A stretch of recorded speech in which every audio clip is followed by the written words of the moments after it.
Halo dan terima kasih karena sudah mau mampir di channel ini. Sekarang saya ingin sedikit sharing mengenai pengalaman saya dalam mengganti radiator kendaraan. Radiator kendaraan saya ini bocor karena disebabkan kipas daripada AC-nya menggesek kisi-kisi daripada radiatornya sehingga menimbulkan kebocoran, dan memang juga dari beberapa waktu lalu sudah sedikit bocor. Nah, untuk mengganti partnya ini, radiatornya harga lumayan ya, harganya Rp4.878.500 kalau saya cek di website Suzuki yang originalnya. Karena budget terbatas, saya cari di marketplace. Nah, di marketplace ini harganya bervariatif, ada yang dari 800 sampai 1.700.000, dan ada juga yang harganya 4 jutaan untuk yang kelasnya original. Nah, kalau saya cari-cari di tempat radiator, saya diberikan harga sekitar 1.4 sampai 1.7 untuk menggantinya. Mungkin 1.2 maksud saya. 1.2 itu mungkin yang 800, yang kelasnya 800, dan yang 1.600-an sampai 1.7 itu yang harganya sekitar 1 juta, yang harganya sekitar 1.200.000 yang di marketplace. Apabila saya kerjakan sendiri, kira-kira menghabiskan dana 800.000 untuk beli radiatornya. Kemudian ongkos kirim sebanyak 84.000, tapi karena ada promo dan bebas ongkir, saya hanya membayar 34.000. Biaya jasa bongkar pasang dan biaya kuras tidak ada. Dan coolant saya gunakan yang memang saya biasa pakai, yang antifreeze 100.000 1 galonnya. Saya pernah punya pengalaman tidak enak ya ketika di tempat memanggil orang untuk mengganti melakukan kuras air radiator. Saya tidak cek, ternyata yang digunakan itu adalah coolant bekas. Ketika saya setelah pulang, tukang radiatornya, pekerja radiatornya, saya cek air coolantnya kotor sekali. Ternyata itu air bekas, yang mana sebenarnya jerigennya itu sebenarnya juga memang warnanya biru. Airnya harusnya biru, tapi isinya malah hijau. Ya, jadi pengalaman saja, saya lebih baik bikin sendiri saja, lebih baik kerjakan sendiri saja. Juga saya dapat pengalaman yang banyak dan juga pemahaman mengenai sistem kerja dari kendaraan ini. Dan karena dikerjakan sendiri, tentunya seperti tadi saya bilang, biaya jasa bongkar pasang tidak kena dan biaya kuras juga tidak ada. Yang mana harganya itu sebenarnya agak lumayan ya. Dan harga radiatornya sendiri kalau beli di tukang radiator tentunya tidak dapat yang harga segini, walaupun kelasnya paling rendah seperti yang saya beli saat ini. Nah, ini kendaraannya. Sekarang kita akan coba buka. Untuk langkah pertama saya buka dulu bumpernya. Bumpernya ini punya kancing di atasnya berupa baut, ada 4 di bagian atas. Kemudian di bagian samping spakbornya itu ada masing-masing ada 1, dan ada kancing klipnya juga, serta di bagian bawah daripada bumpernya itu juga ada baut. Itu harus dibuka dulu. Ini saya buka. Nah, langkah kedua adalah untuk melepaskan soket-soket listriknya, seperti dari aki, kemudian lepaskan yang dari kipasnya. Nah, ini tampak radiatornya bolong, dan di bagian bawahnya sebenarnya juga sudah bocor ya. Ini cuma kemarin karena darurat dilem saja, dan saya takut pakai yang dilem gitu, takut bocor di jalan, malah merepotkan ya. Kemudian berikutnya saya lepaskan kipasnya. Tadi kipas AC saya sudah lepas, tidak sempat saya videokan karena sulit untuk memegang kamera dengan satu tangan. Dengan disambilkan dengan bekerja agak sulit. Nah, ini untuk yang kipas radiatornya saya lepaskan. Untuk kipas AC tadi bautnya ada 4 ya, 2 di atas, 2 di bawah. Nah, untuk kipas radiator ini ada 2 bautnya yang di atas saja, sedangkan yang di bawahnya sistemnya pengait, dia dikaitkan pada radiatornya. Nah, untuk melepaskan ini sebelumnya harus dilepaskan dulu soketnya ya, saya tidak sempat videokan tadi. Nah, berikutnya langkah ketiga adalah melakukan pengurasan radiator. Untuk melakukan kuras, kita harus buka tutupnya dulu. Tutupnya warna putih, ada di bawah, di bagian bawah radiatornya. Itu kita putar berlawanan arah jarum jam sehingga bisa airnya bisa dikeluarkan dulu. Saya tampung pakai baskom supaya tidak kemana-mana air radiatornya. Nah, ini dibuka. Saya buka sedikit ya, supaya airnya tidak langsung tumpah. Air coolantnya tidak langsung tumpah.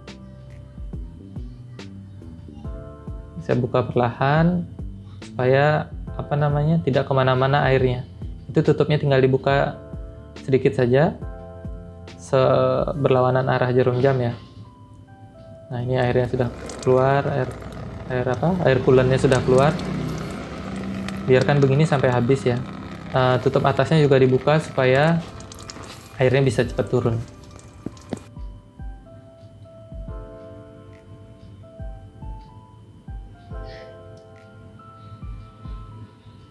Tutupnya saya taruh dulu supaya tidak hilang. Nah, ini airnya. Apabila kita buka dia secara penuh akan kemana-mana airnya ini. Jadi saya buka sedikit saja, biarkan dia sampai habis dulu air coolernya ini. Memang akan memakan sedikit waktu ya. Nah, ini bagian bawah dari radiator adalah seperti ini. Nah, ini airnya, air coolernya sudah mulai tertampung. Apabila saya buka secara penuh ya, seperti ini menjadinya. Oh, airnya kemana-mana, terbuang ke sana kemari. Jadi saya buka sedikit saja, sambil saya lepaskan juga selang-selang daripada radiatornya nantinya. Nah, sekarang saya untuk langkah berikutnya adalah membuka klep penahan selangnya. Ini tinggal pakai tang saja ya. Ini tangnya kurang besar sehingga agak berat untuk membukanya.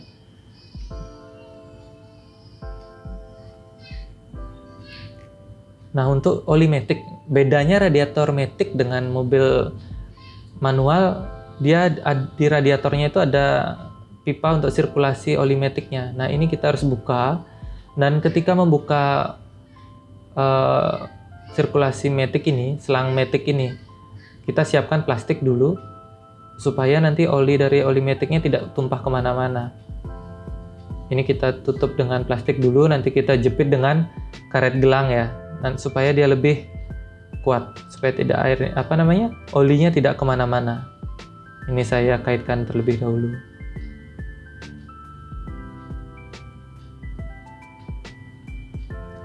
Untuk sirkulasi matic ini ada dua pipa, ada dua selang, dan kedua-duanya itu kita tutupkan dengan plastik seperti ini ya. Nah, setelah lepas saya buka radiator penggantinya. Ya, lumayan harganya terjangkau, untuk belajar dulu lah. Saya dapatkan ini, beli di marketplace, lumayan, yang penting masih bisa digunakan lah. Kalau beli yang terlalu mahal, saya masih belum ada budgetnya untuk itu. Disesuaikan saja dengan kondisi yang kita perlukan ya. Saya lihat reviewnya pun lumayan bagus sih. Nah, untuk radiatornya kita buka sekarang, bisa dibuka. Dia mempunyai dua pegangan, ada dua baut, ini tinggal dibuka bautnya. Dan untuk kondensor AC, nah karena kondensor AC ini pegangan atasnya patah, punya saya patah, jadi dia hanya tertahan di bawahnya saja, dan itu ditahan pada radiatornya, memang ada slotnya di radiator. Nah, sementara itu saya kaitkan dengan kawat dulu, dengan kabel tis, supaya kondensor AC-nya tidak menggantung ya, tidak bengkok begitu. Jadi saya tahan dengan kawat terlebih dahulu supaya saya bisa angkat radiatornya nanti. Ini saya lepaskan dulu pemegang radiator bagian atasnya. Untuk bagian bawahnya dia sistemnya tinggal tancap saja. Jadi mudah, kita lepaskan kaitan di atas ini, ada dua jumlahnya. Tinggal diangkat saja setelah ini. Nah, tinggal diangkat, miringkan sedikit, tinggal kita tarik ke atas. Ini setelah saya tarik ya, radiatornya ini dua. Saya cek dulu radiator yang kemarin dibeli, kita bandingkan ya. Mau lihat dulu bagaimana sih bedanya ya. Untuk saluran matic berarti sudah benar ini yang matic. Namun ternyata ada perbedaan sedikit.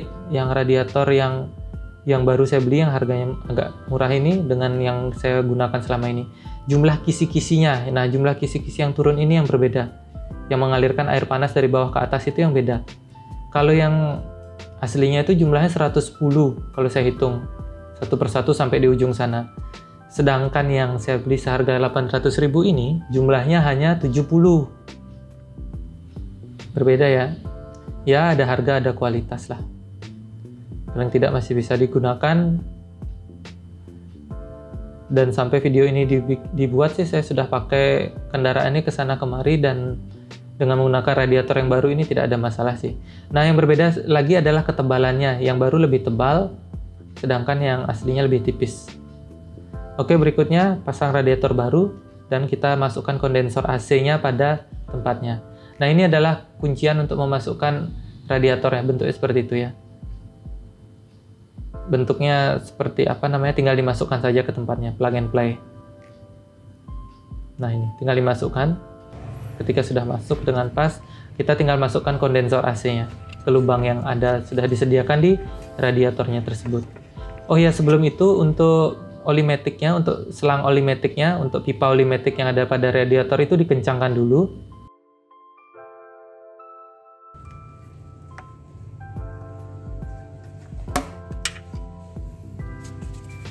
Nah, ini untuk pasang selang-selangnya seperti biasa, pasang saja kait-kaitnya, klem-klemnya ini.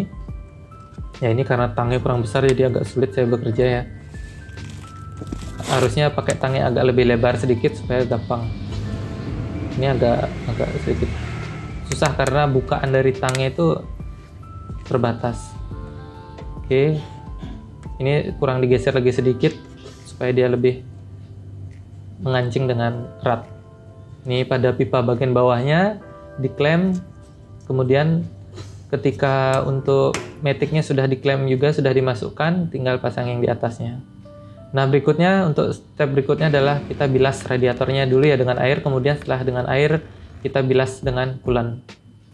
Ketika sudah yakin bersih, kita tutup radiatornya, tinggal ditutup tutupnya, tinggal dikencangkan.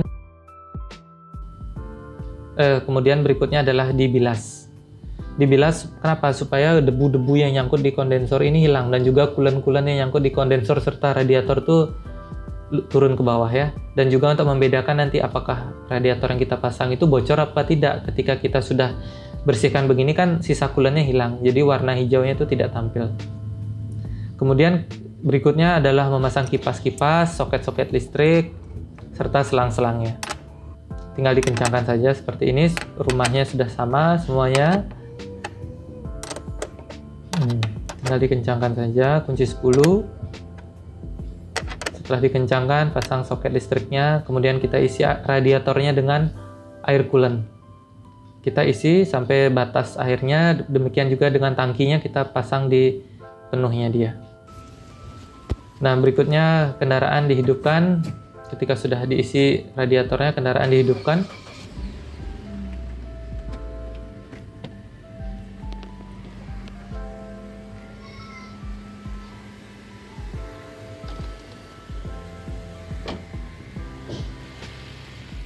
Nah, setelah dihidupkan, biarkan dia begini, ditambahkan air coolantnya. Pasti dia akan tersedot, air yang tadi kita taruh di sana akan tersedot, jadi dia akan kurang. Jadi kita perlu tambahkan terus sampai dia berada di batasnya itu. Kita lihat supaya gelembung-gelembungnya berkurang ya, habis, supaya tidak ada udara yang terjebak di dalam radiator ini. Ini harus terus dilakukan, ditambahkan terus-menerus. Ketika airnya turun, tambahkan. Mungkin di bawahnya kita taruhkan baskom ya, supaya kalau dia tumpah nanti tidak kemana-mana airnya. Dan juga ketika dia panas dia akan memuai, sehingga pasti dia akan tumpah. Nah, kita tambahkan dulu. Ini karena mesin masih dingin.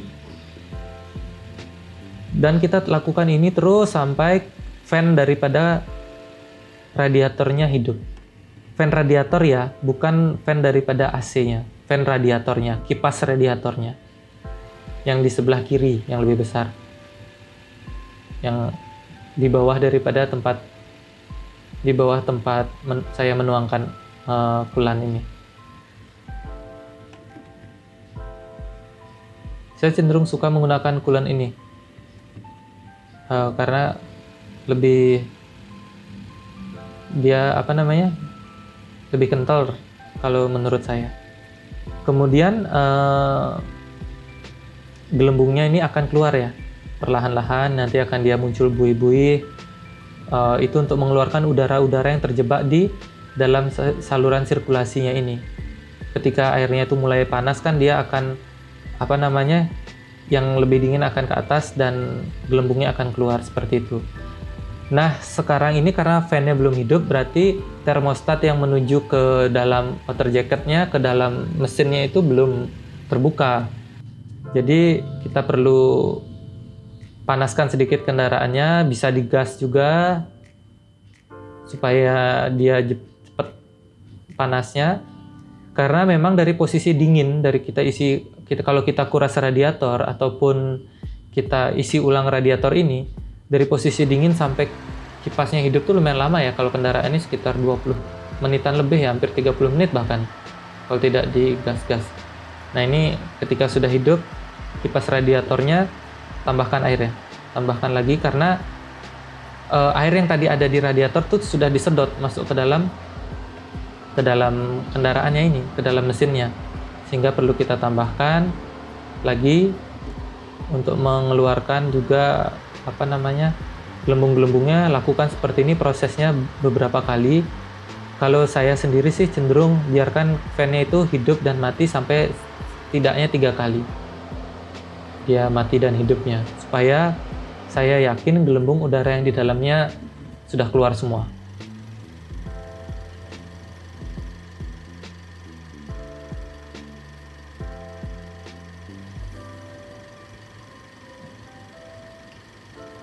Airnya mulai menguap. Itu penguap asap yang berasal dari penguapan air yang kena di bodi kendaraannya itu dan dari dalam radiatornya.